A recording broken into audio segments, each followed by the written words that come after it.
Hello, everyone.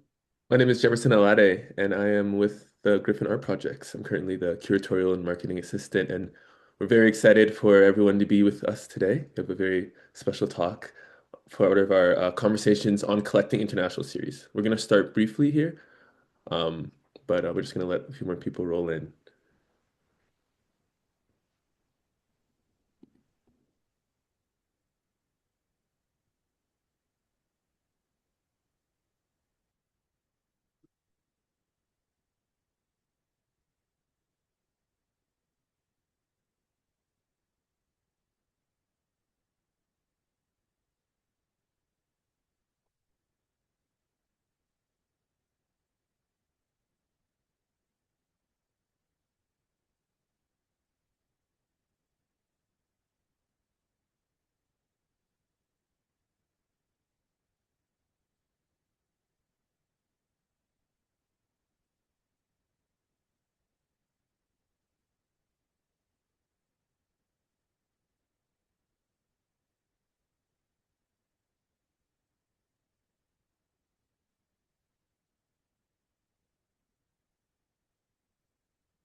All right, we're just going to give it one more minute, and then we're going to get rolling here.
Hello, everyone.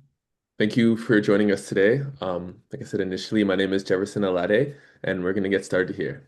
Again, so I'm the curatorial and marketing assistant here at Griffin Art Projects, and we're very excited to welcome Candace Hopkins for our Conversations on Collecting International. And Conversations on Collecting is a series we do where we invite various speakers to talk about their experience collecting. And our international edition is when we welcome our global perspectives to our discussions. And today, alongside Candace Hopkins, we have director Lisa Baldessera and adjunct curator Emily Butler going to be moderating and who curated this talk. And just before we get started, wanted to get into a few of the housekeeping. So just initially, I wanted to kind of start off here with to recognize that Griffin Art Projects is situated on the traditional, ancestral, and unceded territories of the Tsleil-Waututh and Squamish nations. And it's just such an honor and a pleasure to like be able to work, to play, to live, and to really understand the place we're in and how it's been stewarded from time immemorial. And I'm so grateful to be able to work and to share programming like this. And then to note, there is an option for live captioning. So if you need help to catch a few words here and there, if you can see on your Zoom, there should be three buttons to show subtitles and hopefully pick up some words. And then do note that the talk today is recorded.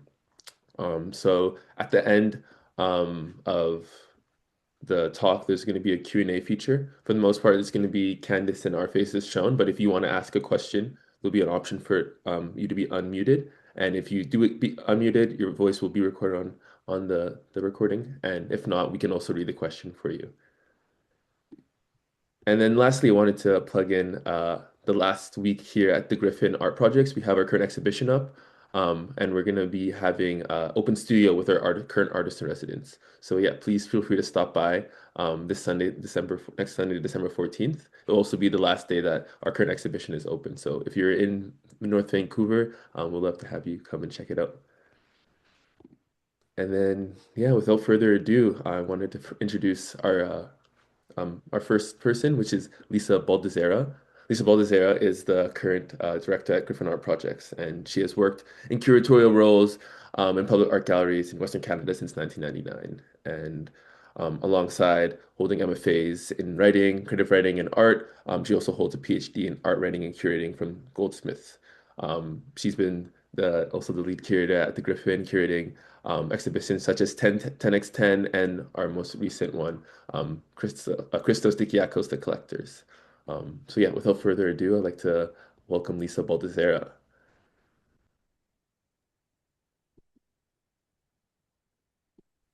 Thank you so much, Jefferson. Welcome, everyone. We're thrilled to be joined by eminent curator Candace Hopkins today, Executive Director and Chief Curator of Forge Project in New York. Congratulations are also due to Candace as one of the inaugural Gold Award recipients announced at Art Basel this past week. This award recognizes practitioners whose work is shaping the future of contemporary culture, and we are tremendously honored that Candace is with us today. Today's presentation closes the special 10th anniversary edition of Griffin's Conversations on Collecting series, which is an ongoing public program delivered in person and via Zoom that brings together collectors, curators, and experts in an exploration of contemporary art and collecting practices. This fall, we introduced the new Conversations on Collecting International series with adjunct curator Emily Butler, which broadens the discussions to collections outside of Canada. Emily Butler is a freelance curator, writer, and editor of over 20 international publications. She is also a PhD researcher and curator in curating at the University of Reading on the topic of artists and curators as mistranslators, as they work increasingly across borders between languages, sign systems, and culture. Emily joined Griffin Art Projects this fall as an adjunct curator. Previously, she served as head of programs at the Contemporary Art Society in Vancouver, Platform Talks curator at Art Toronto in 2024, and Conversations curator at Art Basel. From 2010 to 2022, she was a curator at Whitechapel Gallery in London. She's also held roles in the visual arts team at the British Council, Anthony Gormley Studio, and at the Centre Pompidou. Emily, we are so delighted to have you join us from London today, and Candace from New York. Well, thank you so much, Jefferson and Lisa, for these generous introductions, and Griffin for inviting us to be in conversation today. Thank you to all the supporters of the program, and thank you for everyone for joining us. We're really, really honored and grateful that Candace has agreed to talk about Forge Project this week, which is a very busy week in which she has won the Art Basel Gold Medal Award. So just to echo again what Lisa's said, the congratulations. I'd like us to all give a big shout out to Candace. First of all, congratulations. So Forge Project is a unique native-led organization which advances Indigenous leadership in arts and culture. And it also has a really remarkable collection of contemporary art, which I'm looking forward to hearing about. And Forge gathers participants from the US and from Canada. And Candace, of course, has many ties with Canada. To introduce her, Candace Hopkins is a citizen of the self-governed Carcross Tagish Nation in Yukon. She is executive director and chief curator at Forge Project, which is in Takanik in New York State. And she's a fellow in Indigenous art history and curatorial studies at Bard College. She's also the curator of the touring exhibition Indian Theatre, Native Performance, Art and Self-Determination, which has just closed at Mackenzie Art Gallery. She also co-curated with Dylan Robinson the touring exhibition Soundings, which was on view in Vancouver at the Belkin Art Gallery in UBC in 2020, and Double Vision, which toured to Nanaimo and Kamloops Art Galleries in 2024. She was also senior curator at Toronto Biennial, part of the Canadian curatorial team at the Venice Biennale in 2019, and also part of the curatorial team at Documenta in 2017. And there's a longer version of Candace's biography on our event page if you want to know more. So Candace, a very warm welcome. Thank you so much for joining us in this very busy period. And yeah, congratulations on all your remarkable achievements, and to the whole community at Forge for establishing it really as a leading role model in a very short amount of time. We'd love to hear from you, first of all, about Forge's journey since it was established in 2021 to becoming a nonprofit since 2024. So Yeah. could you tell us a little bit about this? Yeah, absolutely, Emily. First of all, thank you for inviting me, and thank you, Lisa. Thank you, Jefferson, for facilitating. I know I'm not there physically in Vancouver, but I see so many incredible people in the audience. So I'm so grateful that you're also spending part of your Sunday with me. Um, so yeah, Emily, I think that the best way actually to describe the transition is to watch the first video that's queued up, because we commissioned it from the collective New Red Order to announce our transition. So prior we were essentially a non-income earning LLC, just so we could kind of start the work that we wanted to do together with our co-founders, Becky Gotchman and Zach Foyer. And then when it was clear that we were doing something important and that something that people wanted to continue, we spent a year considering what model we would adopt. It wasn't initially going to be a nonprofit model because we put everything on the table. It could have been, in the United States, there's things called B Corps, which are beneficial corporations. There's different kinds of charitable organizations. There's ones that are able to politically advocate. There's ones that aren't. So we analyzed all of that. But then we also thought a lot about the trappings of the nonprofit world and also the way that museums are typically funded in the US. We're not a museum, we're more akin to a cultural center. So all those were considerations. But we also knew that with the launch to be a nonprofit, of course, one of the things that we needed to do differently was to think of it almost like a public trust and have a lot of people in a way invest in it. So moving from a single donor to something that anyone could be a part of. And in doing so, we really wanted to, you'll see in the video, it's almost like an audacious thing, but an audacious thing to think about how we could actually decolonize the idea here of the redistribution of settler wealth. So with that, I'll use that as the introduction and we can shift over to the video. Thank you, Jefferson.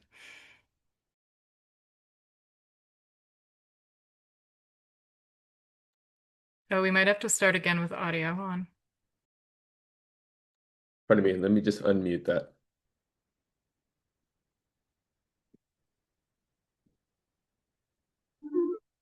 Have you ever wondered how to ethically invest in native futures, redistribute wealth, develop new models of indigenous growth? If so, this video is for you. I want to talk with you today about how Forge Project is leading a movement that's changing the world. When I think about Forge Project, I think about innovation, I think about futurity, I think about the exceptional and the magical. Forge is powerful, uncompromising, inspiring. Me, it's educational, joyful, inclusive. it's a fun place to be. It's really incredible. Forge Project is a native-led nonprofit organization that cultivates and advances indigenous leadership in the arts, culture, and beyond. Forge Project is really driving a movement. It is the only place like it in the world. One thing that is very unique about Forge is you have Indigenous people at the helm. So Forge started with an idea of what social justice might mean for Native folks. Forge is a change-making model for Native cultural self-determination and leadership, fusing traditional and contemporary knowledge and practices to build community, public education, and collective action. Located on the ancestral homelands of the Mohicanug people, Forge is situated on a 60-acre campus in the Mahikanituk, or Hudson River Valley. Forge is located in our traditional homelands in upstate New York. And because my community was removed out west to Wisconsin, we are now over 1,000 miles away from our homelands.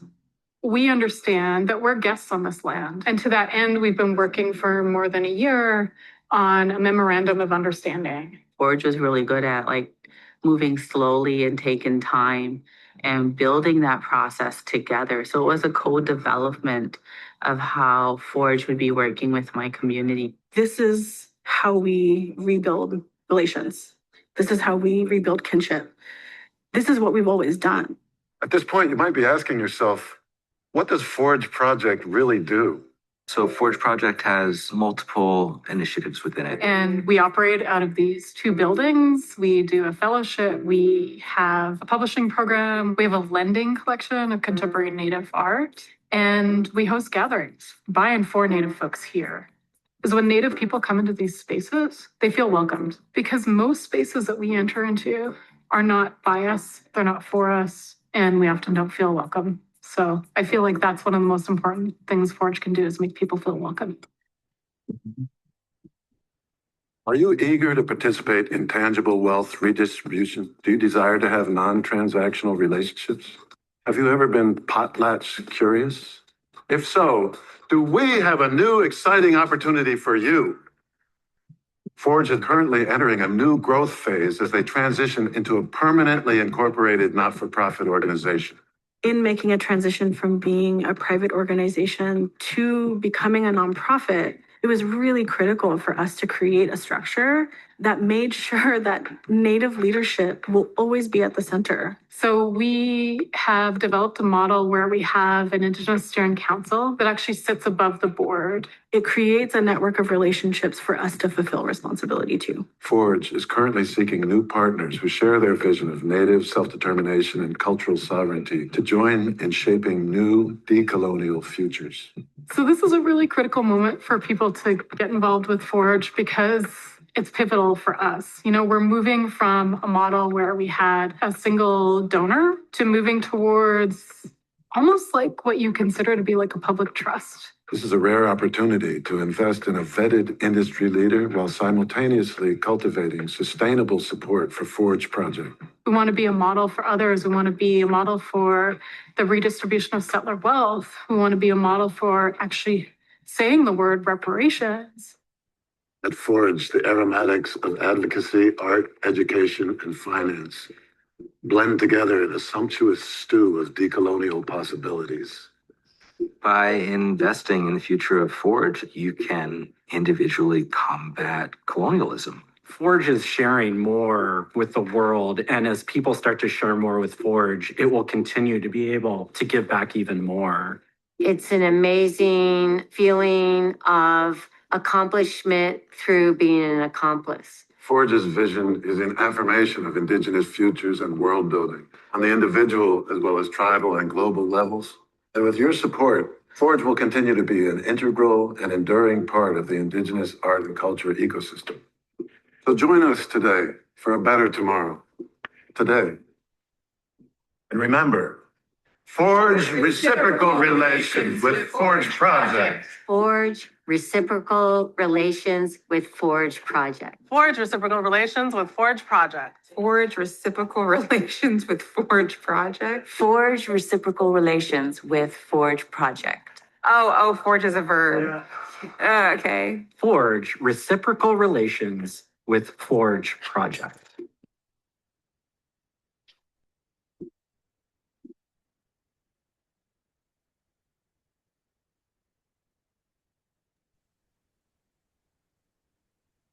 Thank you, Jefferson. I'll just share my screen now.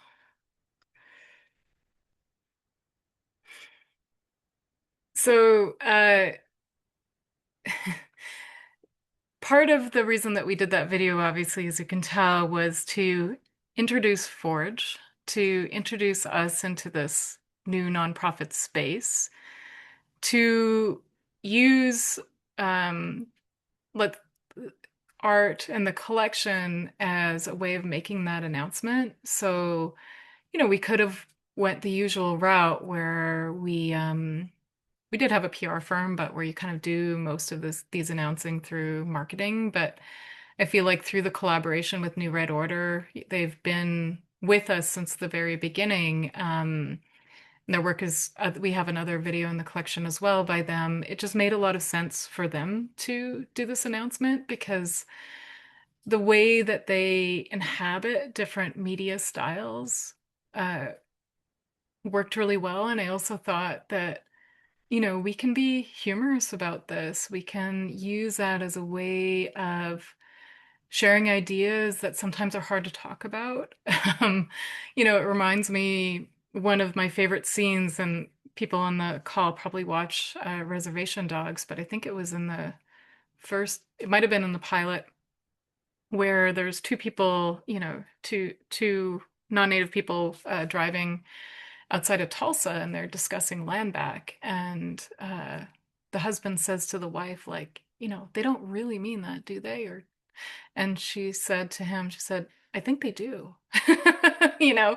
And so with Forge, with the transition to be a nonprofit, we had an incredible opportunity. I was just at this Mound Summit hosted by the Center for Native Futures in Chicago this weekend, and it was gathering all of these different Native-led artist-run centers, including Forge, which are not an artist-run center in the Canadian sense, but we are in many ways, aligned with that, with the ethos of how those initiatives started.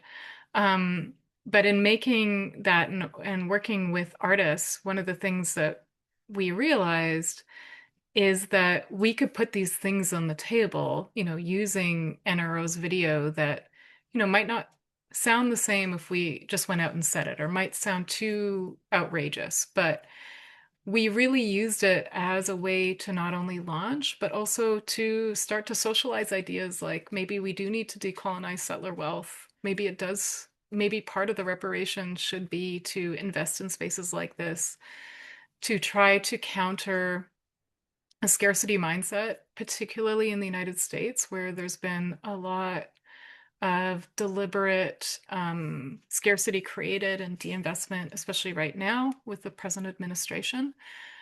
But with the transition to be the nonprofit too, that year of thinking about what kind of governance model we're going to have, we have an Indigenous Steering Council that sits above our board, and that's in our charter as a way to ensure that no matter who is at the helm, whether it's me or Sarah or other people, that we always have Indigenous leadership, no matter the makeup of our board. And then when we decided to be a nonprofit as well, of course, it took a lot of conversations with Becky Gotchman. And she thought that Forge was an excellent example then for her to push other patrons. So when we became a nonprofit, she transitioned everything, all the assets to us, including the two buildings that were originally designed as a private home for a collector. They were designed by Ai Weiwei, including all of the collection, including base operating funds for 3 years, where we'll finish that third year next year, as well as a one-to-one base for a gift match of up to 3.5 million. And I'm saying that because what we negotiated together with her was that if this can be a model for us, this could be a model for other organizations. Because if we are going to do things like give it land acknowledgements, what is an institution actually giving, right? In those acknowledgements, I feel like acknowledgements should be, in many ways, almost like an acknowledgement of treaty, and I'll go into this deeper. And I'll also talk about our formal diplomatic relations that we have with Stockbridge-Munsee community, because we are on their homelands. So when you enter our website, you do have to check these boxes. And it's always a little funny to me when people get back to me that they think that our website is just the same page over and over again, because they didn't realize that they had to click this to actually make an agreement, a social contract to enter. But one of the things I think that we really have to center and uphold at Forge, and this will be the legacy of the organization, is the fact that we're on lands of profound displacement.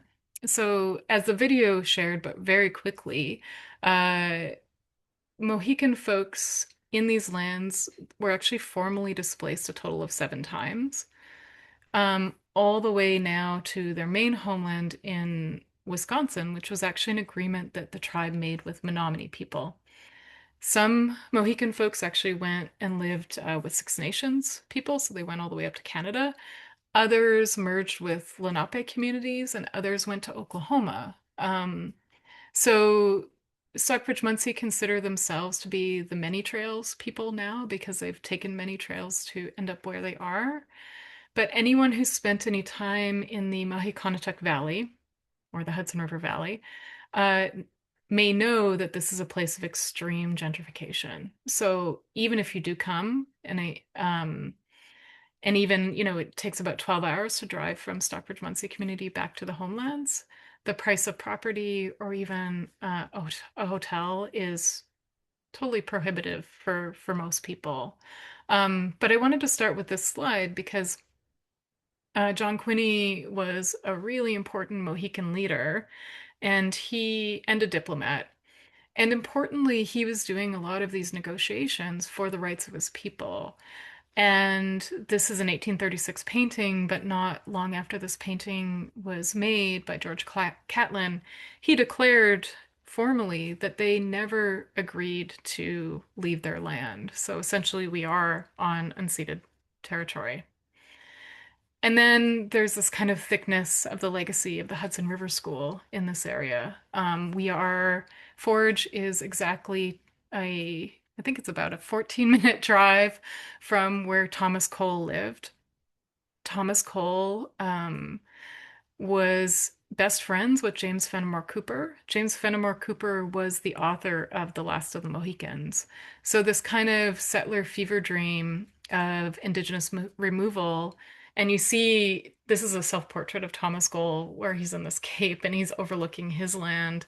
You just see how these things worked in tandem. And then Cole was also commissioned to paint the paintings that decorated the rail cars when people were taking the rail cars from New York City to Albany, to basically the head of state, so that you could look out on this like settler manifested landscape as you did it. And then, of course, Thomas Cole started painting that removal as well in the most romantic way. And this is a scene from the book, The Last of the Mohicans, from James Fenimore Cooper. So one of the first things that we felt at Forge was really important is the most radical thing that we could do is gather as Native folks, as allies on this land to envision our futures differently, to radically upend this idea of the scarcity narrative that we always have to kind of get by with only what are left over from scraps, or it's a completely paternalistic relationship with the government. And those of you from Vancouver will notice that there's Tanya Willard there. And Tanya was one of the Forge Fellows a couple of years back, but also participated in a series that we did at Forge, but also in different nearby communities called Gentrification is Colonialism. So we were looking at the relationships between gentrification and colonialism and the roots of that, the roots of displacement, the roots of, the kind of manifesting of extreme property values, but also trying hard to find ways to counter our own complicity in that, knowing that this is a very particular kind of building, we call this the main house. But it also gives you a sense of what this looked like. So when the buildings were first acquired by Becky Gotchman, they looked like this. Our co-founder Zach Foyer also says that they looked like a Moan golf course. And a lot of the places look like this in the Hudson Valley, where an architect who's a friend of Forge says that they all kind of have this similar manse, she calls it the manse on the hill syndrome. And this is indicative of even like Thomas Cole's house or Frederick Church's house as well. But it's also indicative of a world out of balance in that the way that people control ticks here and Lyme disease, because the ticks are a sign of the world out of balance, is by creating these massive mown lawns. We don't have that anymore, thankfully. So one of the first things we did as well is when we started stewarding the land is talking to Mohican folks. One of the first people we talked to is Misty Cook, who's a plant knowledge holder, who wrote an amazing book called Medicine Generations that she spent more than 20 years researching. So we worked with Misty to do a plant analysis of the land at Forge after we had stopped mowing. So we stopped mowing to see what seeds were dormant. And it was amazing to see what came back. It was milkweed. We now have 8 kinds of goldenrod. We have a really rare endemic lily that our allied botanist, Claudia Vispo, has only ever seen on our property. And with that came all kinds of different birds, as well as, more possums and foxes. And possums are really important to the ecosystem because in a single season, they can eat 45,000 ticks. So if you're not introducing these, or reintroducing or welcoming back these animals to your land, the land can't restore itself or rejuvenate itself. And importantly, all of the land at Forge is cultural easement legally for Stockbridge-Munsee community. So we have a signed memorandum of understanding with Stockbridge-Munsee community that was ratified by their tribal council as well as at Forge, and it sets out 3 years of obligations. And the first question that Monique Tyndall asked us when we started to do that work is she said, even if you are a Native organization, you need to ask yourself, what are you doing in service of us as homeland people? So cultural easement was one. 2 of our fellowships per year, and we offer 6, are always for homeland people, so always for Stockbridge-Munsee community people. And here is an image of our first cohort of fellows. We have Brock Schreiber, who's Mohican language speaker. We have Chris Cornelius, who's an Oneida architect who now heads the architecture department at University of New Mexico. The filmmaker Sky Hopinka, who's holding the microphone. Jasmine Neosh, who's a Menominee legal scholar and activist, and me.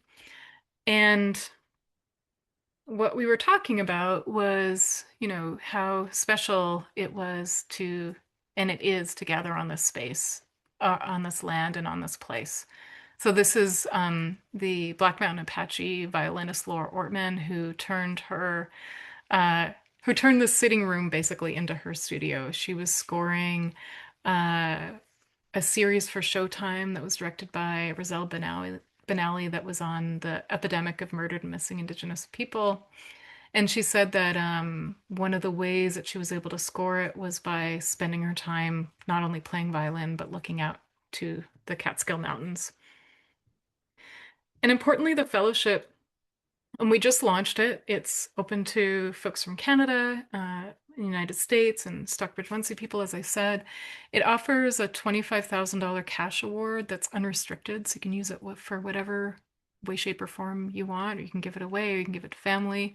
And then we invite folks to spend up to 3 weeks at Forge. And we also host families. Sometimes people bring their families, Tanya did. Sometimes people bring their parents.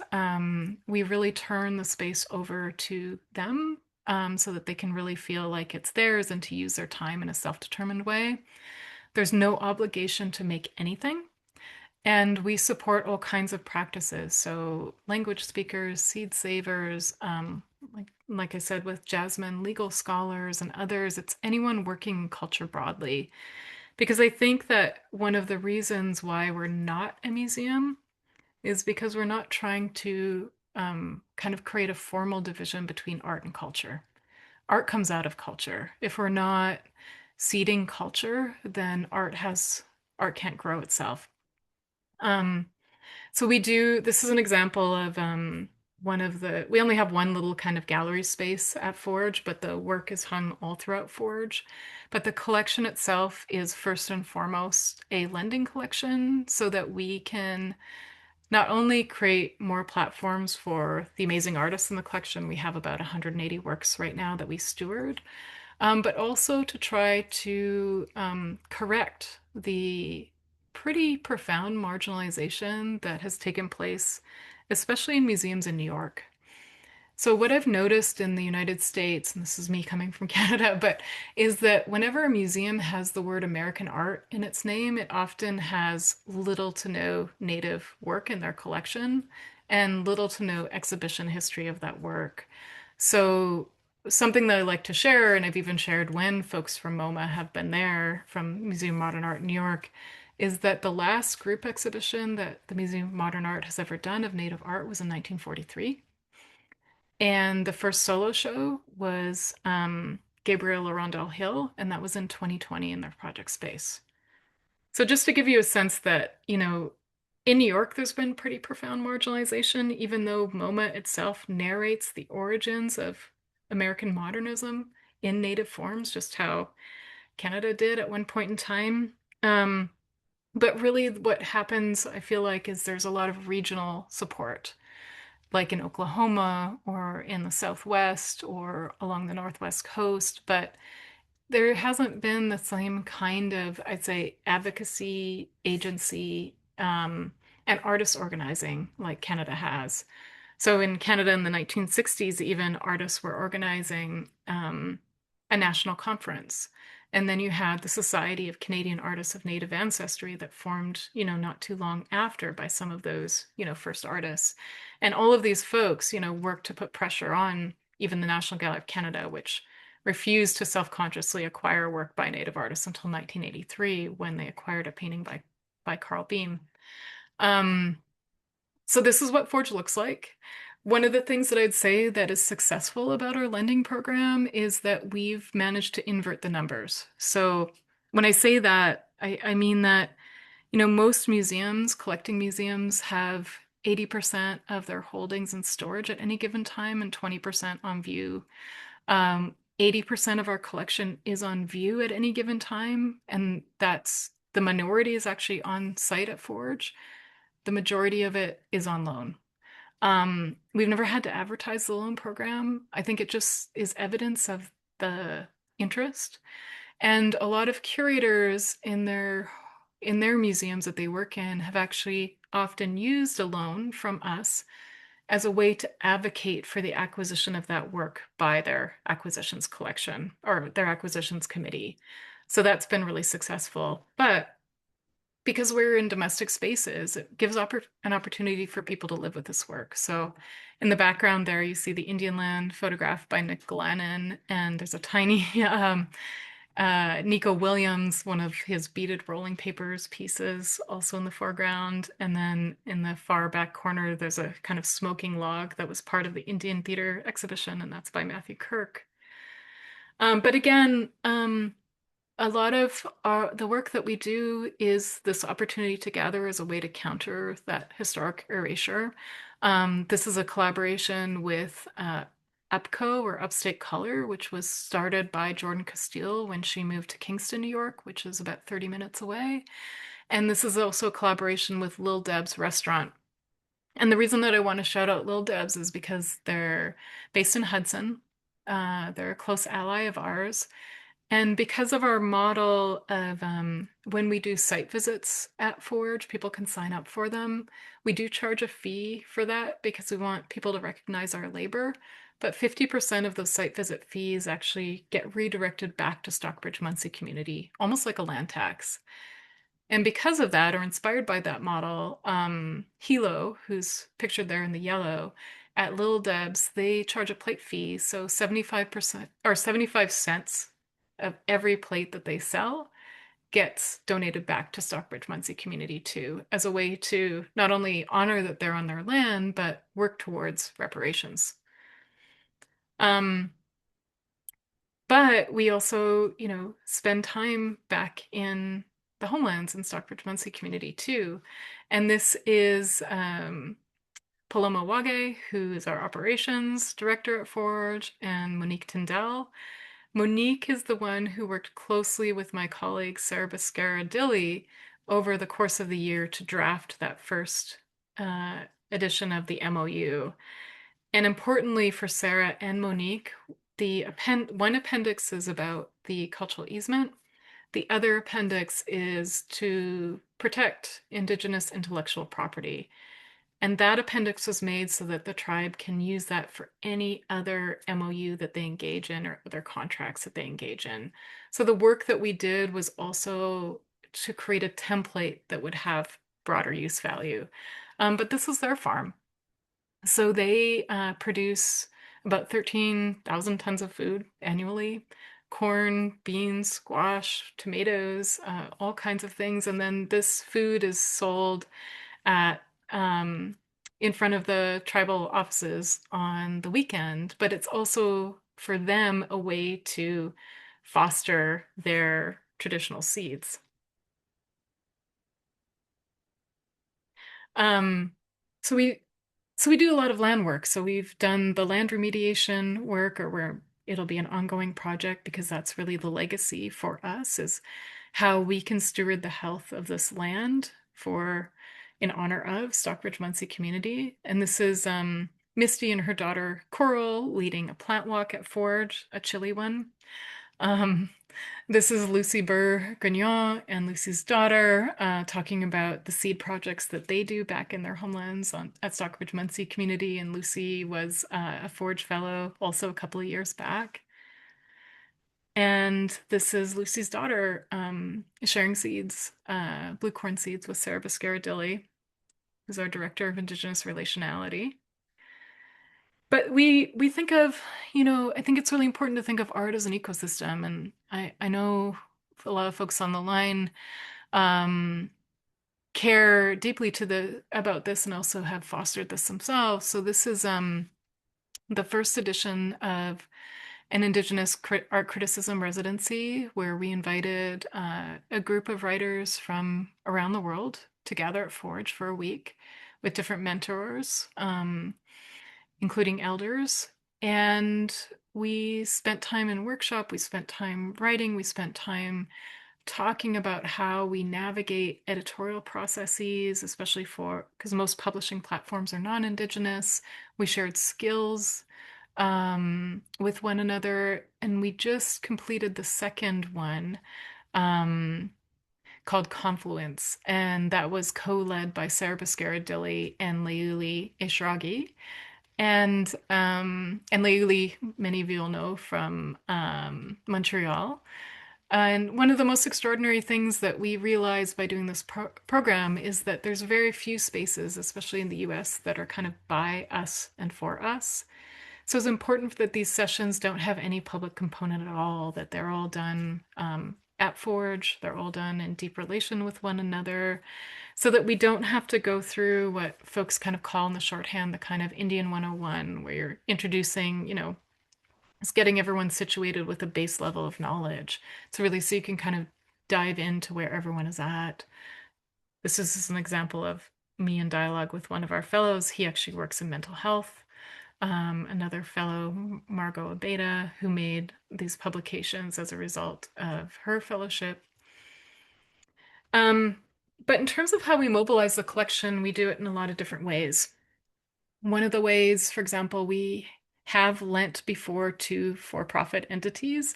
And we lent this work that's in the center of the screen grab as part of a show of the real artist Natalie Ball that was featured on Rutherford Falls.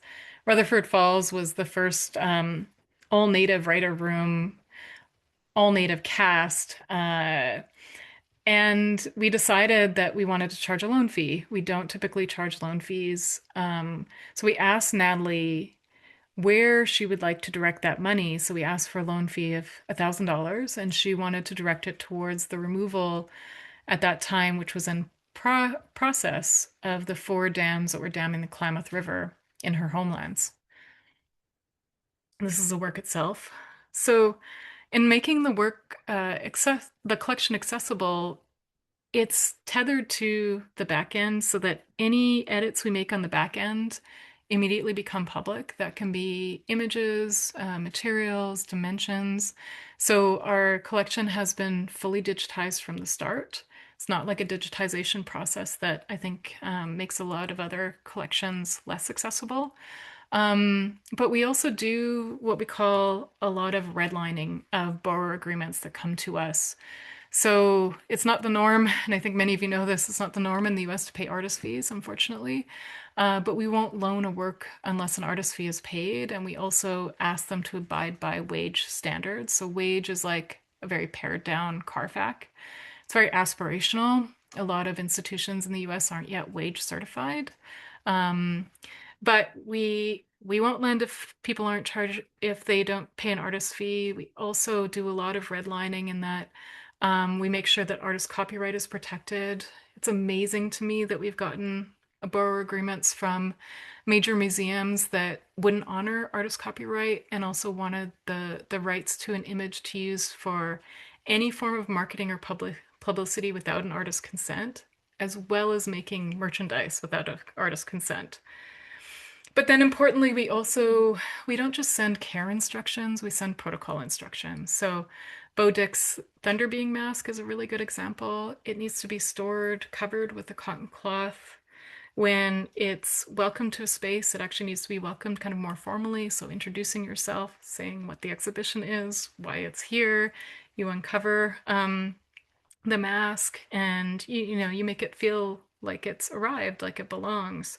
So we share that. We do have some works like the one before with Natalie Ball that does have some dried medicine. So we also give protocols about how that medicine needs to be handled. We also always make sure that an artist knows what exhibition their work is going to be a part of. A lot of collections don't do that. It's because we consider ourselves stewards, not owners. And I feel like that's not only a kind of linguistic shift, it's also a shift in how we provide care, how we think about consent, how we think about our own obligation, and how we can do right by the artists. And most recently, we've started creating exhibitions in relation to the collection. So this wasn't entirely the collection, but it formed a big part of this show. This was what you'll see next are images from Indian theater, Native art, or Native performance art and self-determination since 1969. And Indian theater really had its origins in two formative moments. One, both in 1969. One was the publishing of an incredible document that is called Indian Theater, an artistic experiment in progress. And the other was the occupation of Alcatraz that took place in November 1969 by the Indians of all tribes. That was incredibly important because it sparked a whole generation of Native agency.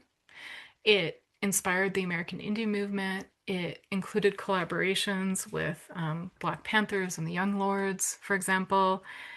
And it also sparked formally the beginning of the self-determination era. It was also the year that Vine Deloria Jr., the writer, was both observing and he was also a bit of a critic of this movement, but he coined the term Red Power. So what I was interested in is, one, what was in the air that led to the publishing of this document in the summer of 1969, the one that came out of the Institute of American Indian Arts, that was published by Lloyd Kivanu, who was Cherokee and the first president of the school, his collaborator Roland Meinholz, and all the students. Because it was also, I think, it was not only a kind of visionary thing that they were doing, but they were also bringing it into being. So these are Lloyd Kivanu's masks. He was also an artist and a textile designer. The wallpaper that you see behind is by Linda Loma Hoftewa. It was made when she was a high school student at IAIA because it started first as a high school program out of his textile workshop. And here's the view of the original document. And what was so profound to me too is that they were marking the fact that no contemporary Native theater existed at that time, in fact, even though it was kind of in the air. They were asking the question why in American theater programs, people were learning about Greek comedy and tragedy, but actually not studying Native performance because it had existed in these lands for, probably more than 20,000 years. But instead of being prescriptive about it, they just put all these things out as notes and as possible scripts, and with the directive that everything be tested on stage. So this idea of things being tested on stage was really inspiring to me because I realized when I was doing an oral history with the Seneca artist, Pete Jemison, as part of this exhibition and the resulting book, I realized that Alcatraz was also a stage. It was a stage for self-determination.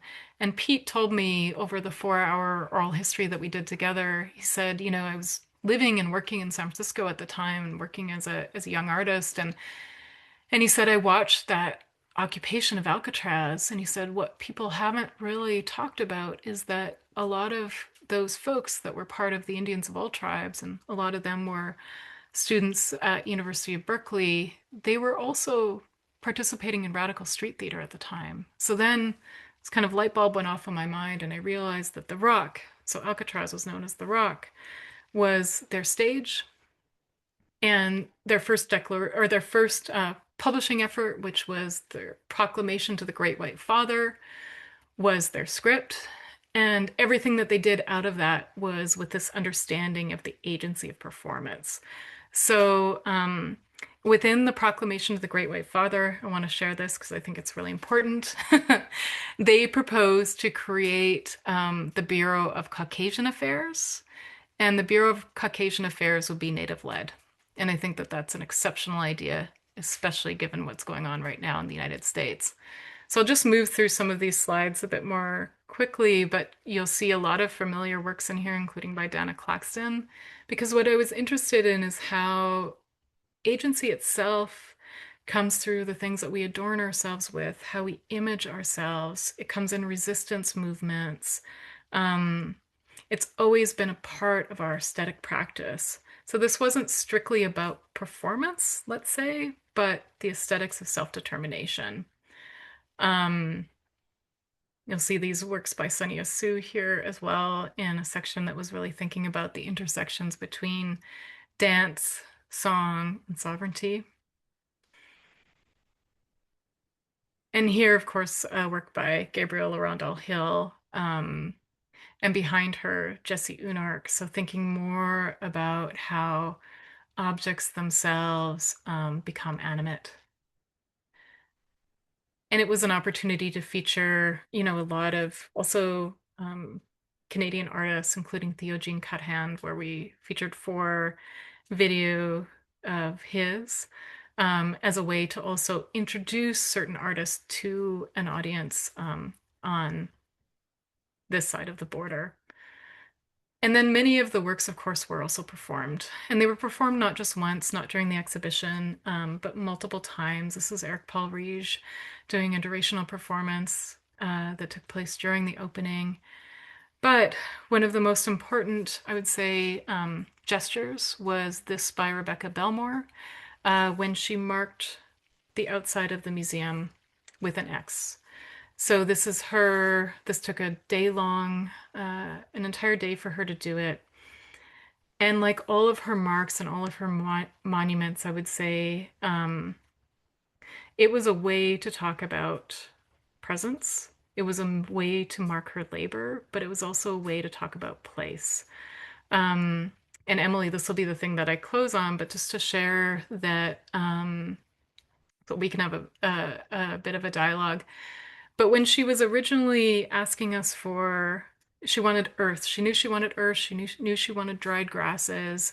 And the Bard Farm said that, there's this earth over there. There's a pile. You can just go and get it. And she said, she came back and she's really excited. She said, I found the most amazing earth. It was like so fine, it was perfect for what I wanted to do, because she wanted to go down to the local water and mix it into a slurry and then make this X.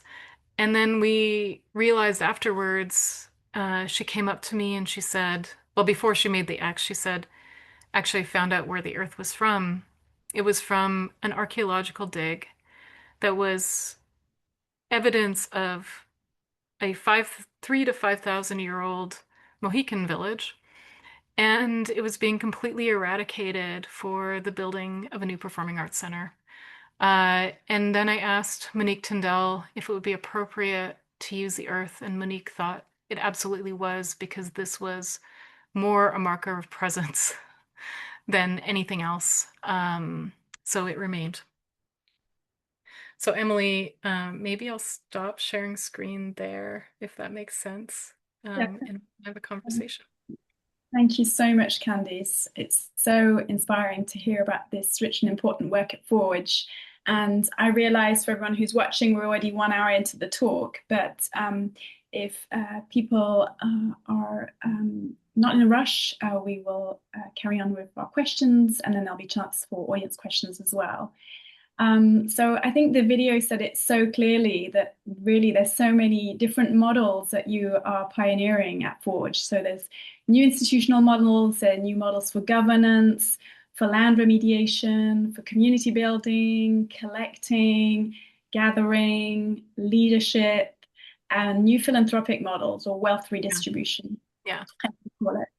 And I thought before we dive into some more questions about the collection, I wanted to again highlight some of the pillars of the program that you were talking about throughout your presentation, which are the land, community, program, and participants.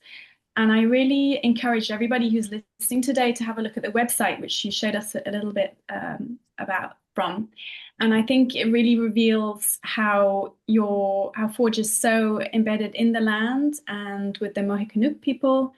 And you're also implicating us in the land acknowledgement as you're welcoming us. But quite poignantly, we also really get acquainted with the specificities of the site. So the website also, we discover the weather, the temperature, the rainfall, and the lunar cycle. And I think that's really powerful, and it really situates us as a visitor. And I think it also shows how equally important each of the pillars of your program are, starting with the land. Mm-hmm. So can you talk a little bit more about this really holistic approach to all your activities and what this means in relation with collecting? Yeah, it's a beautiful question, Emily. So we're already thinking about legacy. We feel like the health of the land will be our legacy, our ability to steward the land. And in a way that's kind of in contradistinction to the way that a lot of museums operate. Like I've kind of grew up in this, professionally, let's say, in this realm. And what I realized is that a lot of museums put so much emphasis on what it looks like from the outside and what it holds in the inside, but very little thought is given to actually the health of the land that it's on. And a lot of times it's because that's already paved over. Sometimes there's some planters that are put out. But what we wanted to completely invert that. So we wanted to think of the health of the land as the standard in which we work, because buildings have lifespans. Maybe these ones will last 50 years. Maybe they'll only last 30 more years, right? But how can we steward this in a way that's not only ethical, but responsible to, and this is used often as a trope, but if you think about all the beings that are in that landscape and to try to decenter the human relationships, then what are you uplifting, right? And how that relates to the collection, let's say, is interesting because it then puts a different onus around that idea of stewardship. And it also thinks of the collection too as having its own life cycle, right? But I would say the way that it also feeds into other things that we do is then when we host fellows, they say one of the extraordinary things about being in that place is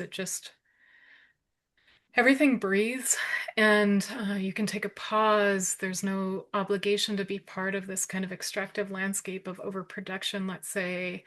I would love to get to a point where the collection that we steward is not seen as capital, but wealth in a very expanded way. So wealth in that we have the privilege of spending time with these items, to be in dialogue with them, to be in relation with them.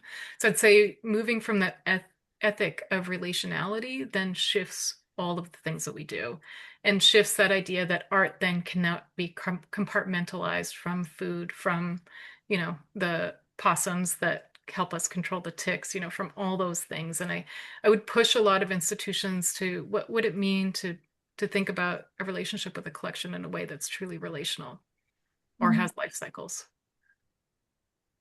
Thank you. That's beautiful. That's just so fascinating to think about, because so much of the work, especially in terms of conservation, is dedicated to this idea of preservation within that model. Yeah. And you think about all the resources that are in a museum that are, especially those larger museums, whole departments dedicated to that aim. So that's such a profound knowledge shift that you're suggesting there. I just want to take a moment to also encourage people, if they have questions, to put them into the Q&A so that you can start to formulate those, because we will try and make sure we have a few minutes for your questions too. We're going to try and cram a lot into the next 12 minutes. So in working with the original founders, Becky and Zach, I wondered about, that process of sort of remodeling and, extricating in a way from one model and then moving toward another model. I just wondered if you'd be comfortable just talking a little bit more detail about what that involved and what it meant for the collection. Did they split the collection? And then, just how that evolution happened there. Yeah, that's a great question. So it was a long and considered one. We worked alongside a great consultant called Walk Together, which is led by Peter Russo, when we were thinking about all the different elements of this, including what governance structure we wanted to have. But we did that in tandem with both Zach and Becky. Like Zach really invested himself in correcting what he felt like were a lot of issues with regard to the support of Native art and collections. One of the first things, and he ran a gallery for a long time in Chelsea. So he has deep knowledge in that. And he said, one of the first things he said to me is he said, there's this huge value disparity between Native artists at a certain point of their career and their peers. And he said, one of the things that I think we need to work on is fixing that discrepancy. And then he also did a lot of work and continues to do this work, sort of really helping artists kind of navigate collections and acquisitions and even gallery representation, because it's a really muddy world, let's say, and it's a world where a lot of things are done by oral agreements. A lot of people don't always understand like ways that you can price your work or the rights that you have as an artist. But in terms of the conversations that we had with Becky as a co-founder, but also the one who really was investing in this. So Becky was really inspired by the social justice movements that were emerging out of 2020, both the kind of re-emergence in the United States of Red Power, but then also Black Lives Matter, and wanted to start a social justice initiative so that she could actually leverage her position for other patrons to also give back in a radical way. And the way for her to do that was to give and completely step back, because she saw, as a new patron, like someone who hasn't really been part of, museums or anything like that up until Forge, she saw a lot of problems with philanthropy. Number one, she didn't want to have any naming rights, because she thought that that was another kind of like hyper-colonial thing where people just want to territorialize by putting their names on things. I know this might seem a little controversial to say, but I think it's a really good ethic. She also wondered why a lot of philanthropy is very transactional, why it often just benefits the philanthropists and not always, what they're offering to support. And she really wanted to push the conversation. And I have to say, there's probably not many other people in the world who are like that. So it was just a real fortuitous alignment. And then she also saw that for this to be a Native-led space, to step back and let us try to do it. So she gave us her trust, probably understanding that that was pretty risky. But we've stepped into it, I think, and they've walked alongside and helped us this whole way. But they really weren't doing it for themselves. Mhm. Wonderful. Thank you. I wanted to ask you some more questions about the works in the collection. So there's so many remarkable works in it, from artists who are familiar to us on the West Coast, such as works by Dana Claxton, Judy Chachon, Charlene Vickers, Janine Frayne-Jutli, to artists who now have major international exposure, like Jeffrey Gibson, Sky Hepinka, Nicholas Galanin, Shubhana Ashuna. And I was wondering, how do works enter the collection now, or moving ahead, how will works with this new perspective? Yeah, great question, Emily. So there was a kind of smaller, you could consider it more capsule collection that Zach and Becky had started building even before I joined with the advice of Native artists, and Zach was really smart, so they would ask an artist like, who do you look up to, and they would say like James Luna or an artist like that, and then they would try to acquire work by that artist. And so they were doing it in a way through really following the knowledge of artists. And when I joined, I simply tried to expand the collection so that it could be more representative of what I thought was really incredible work at artists at all stages of their career. So emerging artists to very well-known ones, but a focus specifically on the work of living Native artists so that we could invest in their practices directly. So we have an ethic of, if we can avoid it, we don't buy it on the secondary market. We don't buy at auction, because we want an artist to work with us in terms of what they would want represented. And since we've become a nonprofit, we have started a donor group called Changemakers for Native Art, specifically chosen of people who often have board roles or acquisition committee roles in other museums, because they're all collectors who care about social justice, and it's a way for them to share their knowledge and their techniques of how they've helped produce institutional change. And what we do then is facilitate really honest conversations with them, with artists. They can learn from artists in terms of what artists feel like are needs, what can change in the ecoscape. And they also just have conversations that they wouldn't have otherwise, because what we found in talking to people who were part of acquisition committees is that they felt like a lot of what they were doing was advocating for certain works, or just, saying yes to certain works, entering a collection, but they didn't have a lot of contact with artists. And so it's a fairly small group. It's 8 right now, and it might expand by a few, but their dues first cover the cost of stewarding the collection, and anything left over we use for acquisitions, as well as fundraise towards acquisitions. But we're not interested in building the collection at the pace that we did at the beginning. So we'll do 2 or 3 a year, because we don't want to run into this issue where we start to spend more in storage than we do on, acquiring work, for example. So we're actually working right now on a major co-acquisition with a foundation of our first public artwork that's also lendable. It's a piece by Marie Watt.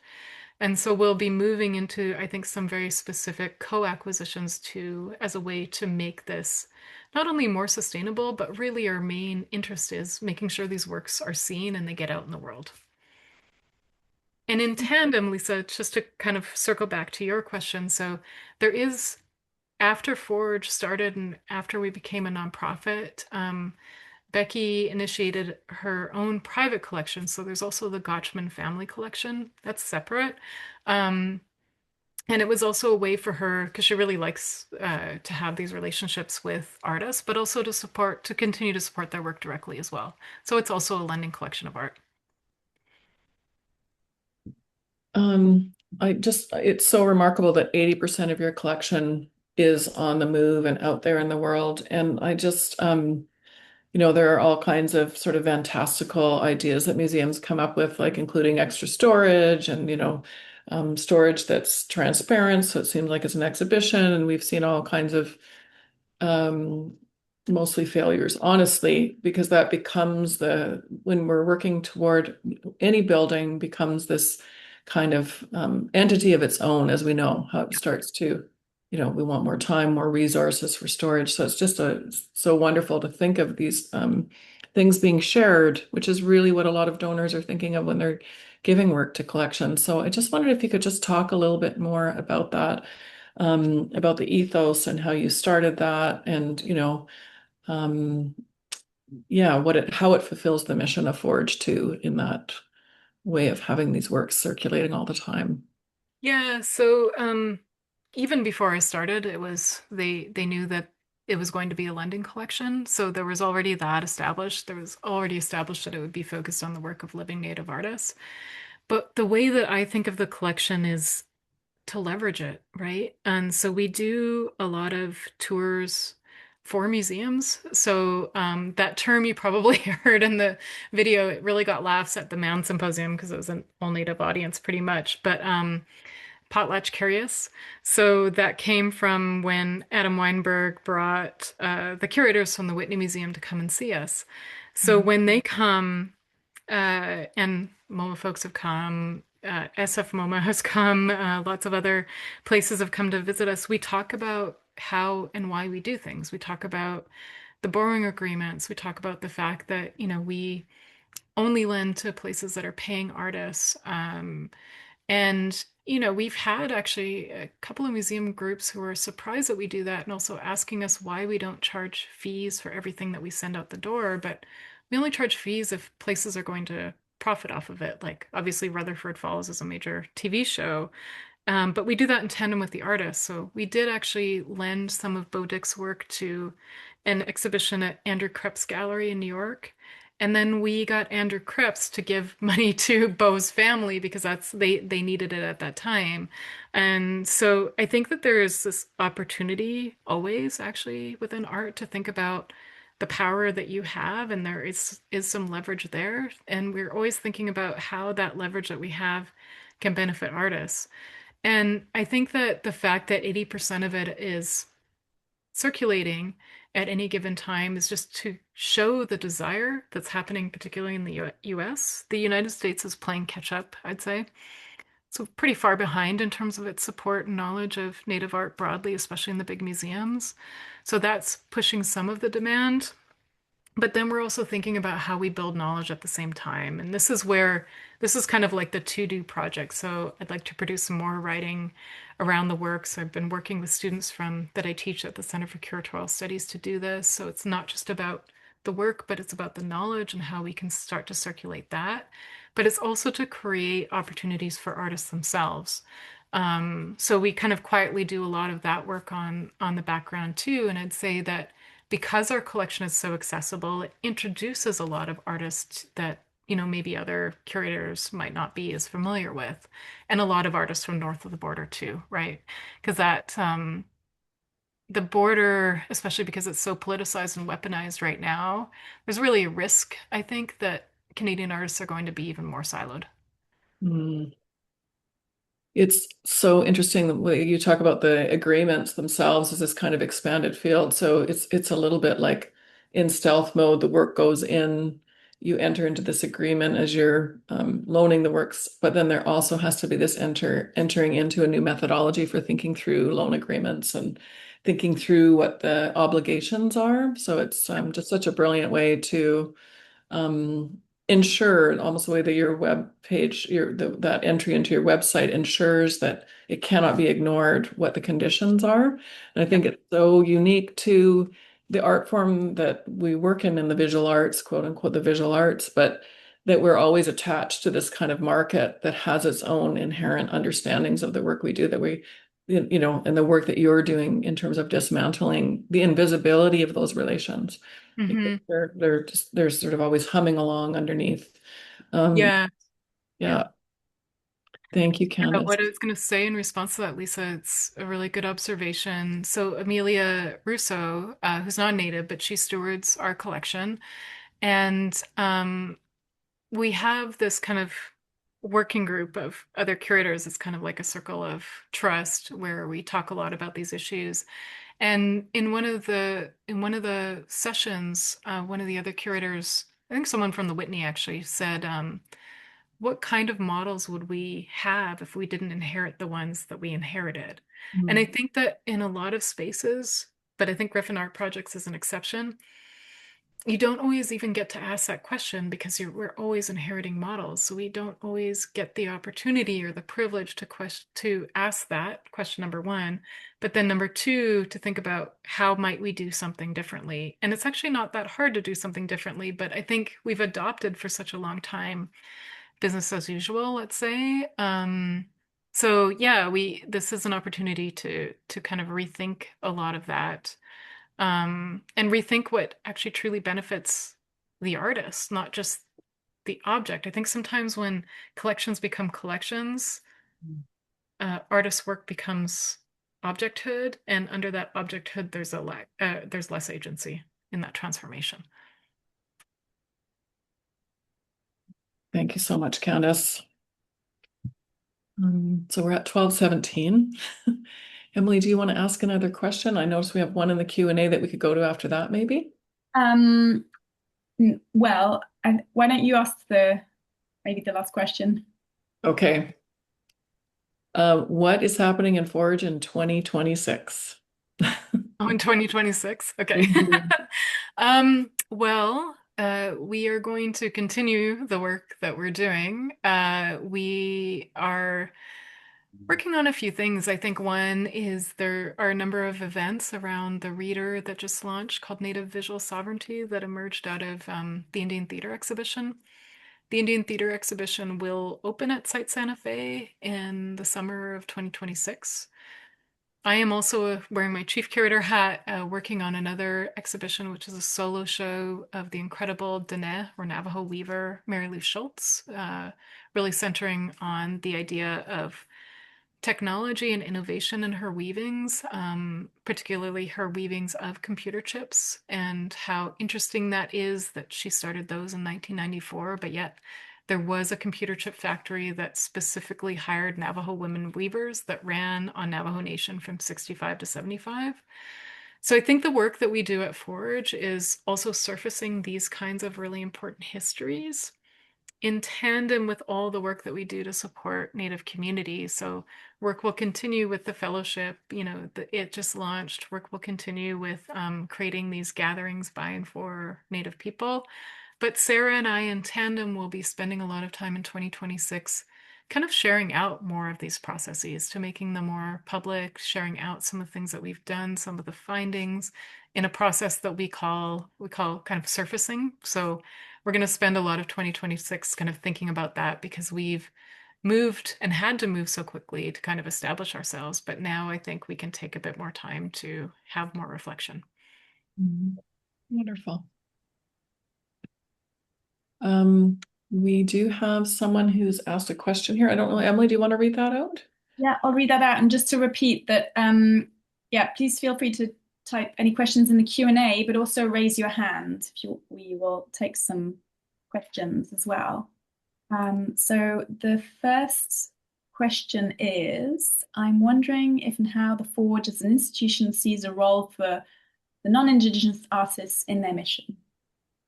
Yeah, that's a great question. So, we, through the journal, Forging, we support the work of Native and non-Native writers.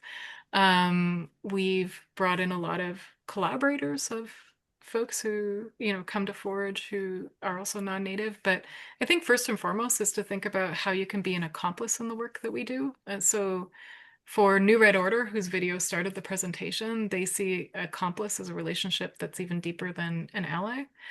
So it's more the question of how you could benefit us rather than, how we could think of, or how you might see the relationship with Forge benefiting you. It's the inverse. And I guess I have a bit of an add-on question to that, which is that you're working very closely with the Stockbridge Munsee Band of Mohicans. And I know that some of them are invited to be fellows. And I was just wondering if any of their work would also feature in the collection eventually. Yeah, we're working on, it's going to be a longer process. We have one basket, but I think the best way to support a lot of Stockbridge Munsee community makers is to commission work. So that's going to be a focus that we're developing a fund for. But exactly, Emily, like it's a pretty small community of about 1,500 people. But I think the best way is to commission the process of work, understanding that then we can do something that I think might feel particularly reflective of what they want in this space. Thank you. I do have a question here from Michael Nicolia-Galanis. And Michael, I'm just going to open up your mic here. This has been a really mind-expanding experience, Candace. I am really impressed to hear your broad horizons. Up in Haida Gwaii, we've been doing a lot of work on land back and water back, and with some notable successes. We're also looking at how we publish our own voice.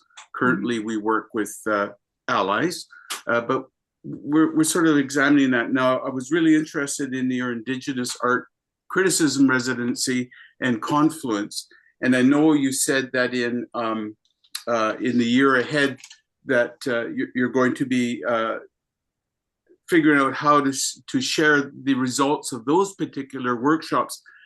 As we wait for that, is there something that we can access immediately in terms of what were the outputs of those two workshops? Thank you. Yeah, Michael, it's always lovely to hear from you. Thanks for the question. Yeah, so what we've done is invited those folks to contribute to the journal if that makes sense for them, as well as, we also pay $1 a word for social media posts, which I know a lot of organizations don't do. So that's one way. The gatherings have been documented somewhat on our website, but I'd say that there's nothing immediately accessible because Confluence just ended in October. But Sarah will be working on reflections also with Layuli, who co-facilitated as well. One of the things that we built into the second one, or Sarah and Layuli built into the second one, that we didn't do enough of in the first one was actually time to write. Even though it was about writing, we did all kinds of workshops and we did all kinds of, talking and even like writing exercises, but there wasn't enough time built in for reflection. So during Confluence, it was 2 weeks. So very intentionally, there were these times built in for that writing. So I think the best writing takes its time. And so I'm also excited to read what's going to come out, but I would say that it's probably going to be a couple of months yet. Okay, thank you. Yeah, you're welcome. We have another question in Q&A from Sheila. Is the Forge traveling exhibition only in the US? Would Forge ever bring an exhibition to Canada?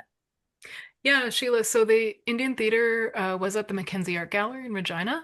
So it just closed last month. And we also did a book launch for the Native Visual Sovereignty Reader there as part of the Indigenous Curatorial Collective gathering. So yes, it's actually the first stop on the tour was in Canada.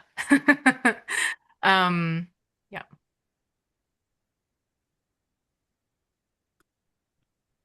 Well, how wonderful. Candace, thank you so much again for spending your afternoon or morning with us between receiving amazing awards and doing all of this work and revisioning what's possible. We're so grateful, and especially in terms of rethinking philanthropy, I think that's such a new, well, not new, but necessary kind of next step in terms of reshaping things. So I just want to thank you so much. And Emily, thank you so much for all you did to prepare for the conversation today and for joining us as adjunct curator. And Emily, I don't know if you want to say a few last words as well before we close. Well, there's quite a nice comment actually that's just come through in the Q&A. I mean, it's been really an honor to be in discussion with you both today, but this is a nice comment from Kathy. Where she's saying, this is not a question. I want to express my appreciation for this conversation. It's been very inspiring to learn more about Forge. This has given me a lot to think about regarding the life of a collection I curated for an Indigenous organization for over 10 years. I've also been thinking about my own modest collection. Miigwech, Candice, Lisa, and Emily. Nice to hear from you, Kathy. I hope you're doing well. And another one from Chara saying, such a fulfilling way to spend a Sunday. Thank you. Yeah, it's so lovely to see so many friends in the comments, and it hurts a little that I can't see your faces, but just thank you all, and thank you, Emily and Lisa. And I'm sorry I didn't abide by any sense of time because I knew we were supposed to have more time for conversation, but I think we just took it anyway. So perfect. Thank you again, everyone. Have a lovely rest of your day. Thanks everyone for joining us. Thanks, Candace. Thanks, Emily. Thanks, everyone. Bye. Bye.